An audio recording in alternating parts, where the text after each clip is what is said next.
Hey guys, my name is Scoby and welcome back to another video.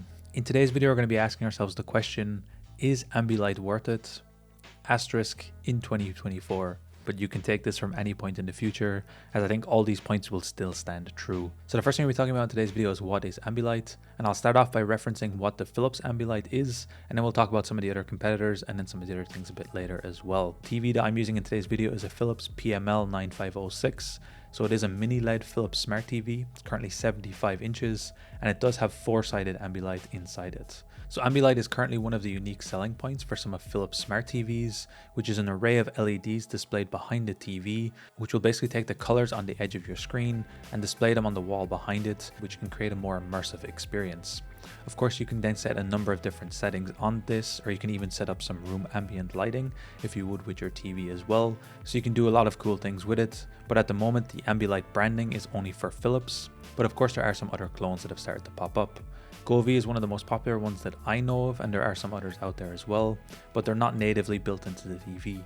So if you want to use any of these other branding, you will need to kind of connect LED strips behind the TV manually, and you will also need to get the video input separately through a HDMI or a separate source or box, and some of them even have external cameras that will look at your TV and then expand the footage outside like that, which I think is an interesting solution, but is definitely inferior to what Philips is offering with the native built-in Ambilight support. The next thing I want to discuss are the different types of content you would actually be watching on your TV, and where it might actually benefit, where it might actually deteriorate, or where it's just kind of neutral on your television. So of course the very first thing that you will likely do most on a TV or a screen like this is actually watching TV shows and movies. And I think this is hit and miss. It depends a little bit on the type of TV show you're watching, the type of content. So if you're more of a movie and TV show purist, you kind of watch it only in the dark. You want the best possible picture, you don't want any lights distracting or anything like that. Well, of course, in that case, Ambilight is not going to be interesting to you. However, for more casual viewers or even kind of intermediate viewers who are just watching TV for the experience, I think Ambilight can be nice depending again on the content that you're watching and depending on the setting that you're using. So as mentioned earlier in the video, there's a number of different Ambilight settings that you can set up. So it will not always scream at you with the lighting, it only does it in high transition paces or where the cameras are moving around. So you can imagine if it's a dark scene, you don't necessarily want Ambilight screaming in the background, but if something moves or something flashes, then Ambilight comes in and kicks in and gives a bit of an extra experience. I will say switching Ambilight off, you quickly get used to not having it, and when you switch it on, you're instantly like, wow, this is cool. But it's very easy to let it blend into the background after a couple of minutes or a couple of hours, and you almost forget it's there. And I think that's a good sign of an immersive experience, that you forget it's there, but it also means that you can easily live without it, in my opinion at least. So I definitely think Ambilight for TV shows and movies is a nice to have, but definitely not a requirement. Another thing I like to do is some office work or even video editing on my TV, and that's where I will say Ambilight does not offer anything extra, especially if you're just using a desktop or you're scrolling around, or if you're editing some video footage like I do on my TV. I think Ambilight does not offer anything in this case. Thankfully, of course, you can disable it for that, but if this is your primary use case, it's definitely not something I think is useful. Unless you're using it as a primary display or a secondary display purely for full screen video footage, then maybe it can enhance the experience. But I think when you're in that moment, you're not really consuming, you're more looking for things on your TV, less about the experience of watching the TV. I think in those situations, Ambilight does not offer a lot extra, and I think in that case, I would definitely not recommend it for an office setup environment. I think there it's hit and miss. Maybe some people will like it, but I think the majority will actually find it a deterrent, and I think it will actually go against the experience in that case. And then finally, one of the bigger things is of course gaming. And I think gaming again can be 50-50 hit miss depending on how you like to play your games. Now thankfully with the Philips Smart TV we have here, it is a 120Hz screen at 4K, so it is perfect for high refresh rate gaming. And I think with game mode enabled on Ambilight, I think it actually looks fantastic. Especially when you're playing an open world game or a single player game, I think the added kind of immersion is really cool. Something like Harry Potter or Skyrim or anything else that you're playing that's wide open, any sort of single player narrative is really beautiful. Or if you're playing something a bit more cartoonish or even 2D, think of something like Trine or go to any old school game where you have those kind of nice deep colors and that kind of nice cartoonish look. I think the Ambilight really helps bleed this into the environment, and I think it looks super cool. Even some old school games like Jak and Daxter, I think depending on how you use the Ambilight, it can actually be super nice as well, and sometimes you have to take a step back to be like, wow, this is actually really cool. I think for fast-paced games, if you're playing some sort of competitive shooters, it can definitely be too much. So in those cases, you might want to disable the Ambilight completely or turn the brightness down a lot so it's not too distracting. But I think, again, depending on the use case, it can be really cool and it can be really, really nice for gaming. I will also mention sometimes we host the VR nights at our house, and sometimes having Beat Saber on the screen with the red and blue flashing lights really just helps everyone else around you just watch it really nicely. And I think in that case, it's also another really good use case for the entertainment factor. And of course, for the entertainment factor, there are a number of different Ambilight settings apart from just setting it to follow the TV.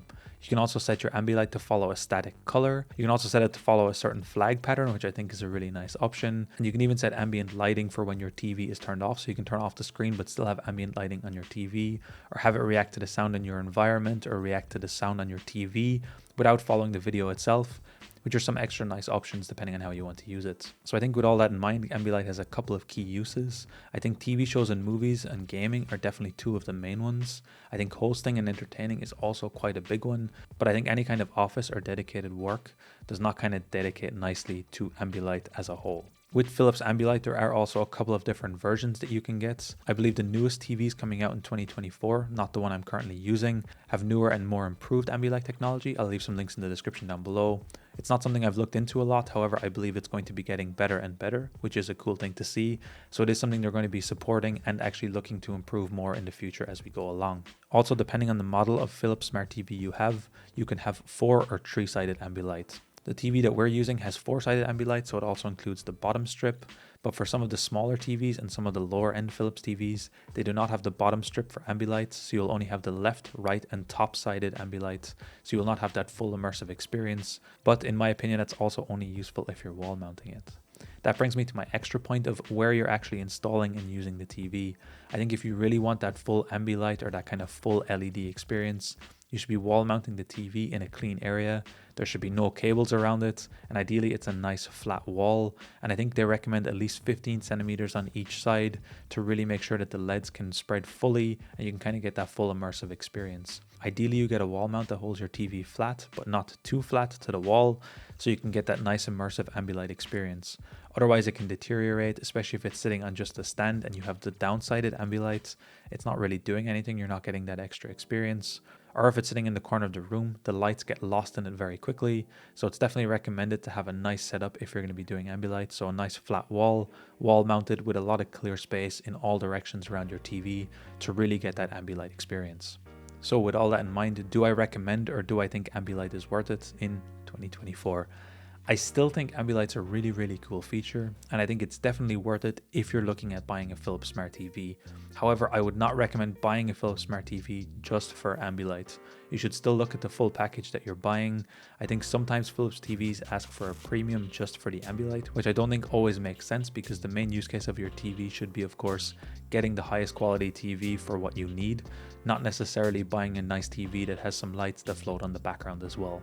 But with that in mind, I do understand that it is a nice thing, and I think paying a little bit extra for this could be worth it, especially if you're going to be looking at external solutions that will not be built in, that will not be as clean. It's something to keep in mind there as well. Anyways, that's my thought and opinion on Ambilight as a whole. Do you agree? Do you disagree? Let me know in the comments down below if you have an Ambilight TV or if you're looking at one. If this video helped you, be sure to let me know. Anyway guys, thank you so much for watching. Until next time, as always, keep it saucy. Peace.